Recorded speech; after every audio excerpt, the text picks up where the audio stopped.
say, what about your human rights? What about your human rights? Well, this is going to be the first of many in a feature about America and their human rights problems. From 1492, with the arrival of Christopher Columbus and the discovery of North America by Europeans, there were maybe 10 or 15 million indigenous people living in North America. And by the end of the 19th century, there were 200,000. What happened to these 14,800,000 people?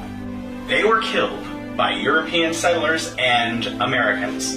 And this has been going on as recently as 1986 in some cases, and depending on how you look at it, it is still going on. Let's take just some examples of the way that these people were wholesale slaughtered by their European usurpers, the people who came and usurped them from their own continent and their own home. In 1782, Christianized Native Americans, that means Native Americans who had been converted to Christianity from Delaware, were caught and murdered 2 at a time, sent into a copper store where they were beaten to death.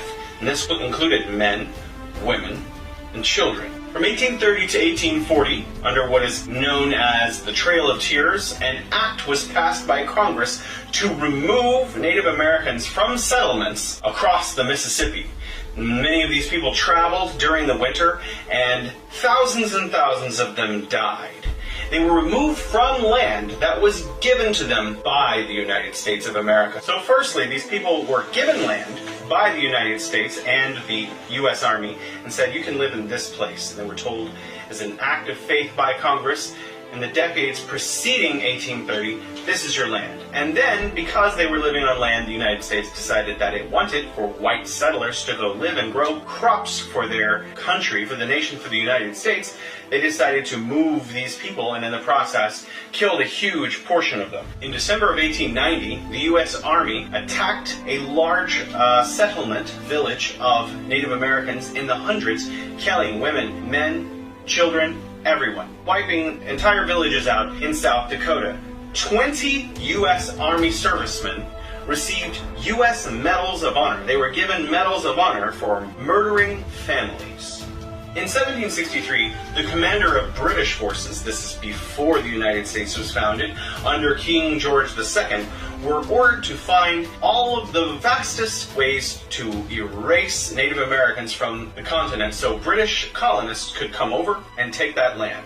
In an attempt to facilitate these executions, this wholesale slaughter of the indigenous Americans living there, Colonel Henry Bouquet laced or took smallpox-infected blankets, folded them up, and gave them as gifts to indigenous Americans so that they would get smallpox, and having not been used to European diseases, it would wipe them out. And this killed thousands of Native Americans through the gift of blankets. So literally, families were receiving blankets as a present that were wiping their families out. On the orders of King George II, in order to facilitate the extermination, the genocide, same thing that Hitler did to the Jews, genocide, the genocide of the Native Americans under British forces before the United States was founded, King George II would pay out 50 pounds, which was an enormous sum, for the scalp, the top of the head, to be cut off a dead or dying Native American male, 25 pounds for an adult female, and 20 pounds for the scalp of children upon bringing those to a British fort. So anyone who was a white settler from England, from Britain, who was living in North America at that time, who wanted some money, could just go and murder indigenous Americans and cut off part of their head and turn it into a fort for the kind of money that they needed to buy farm tools and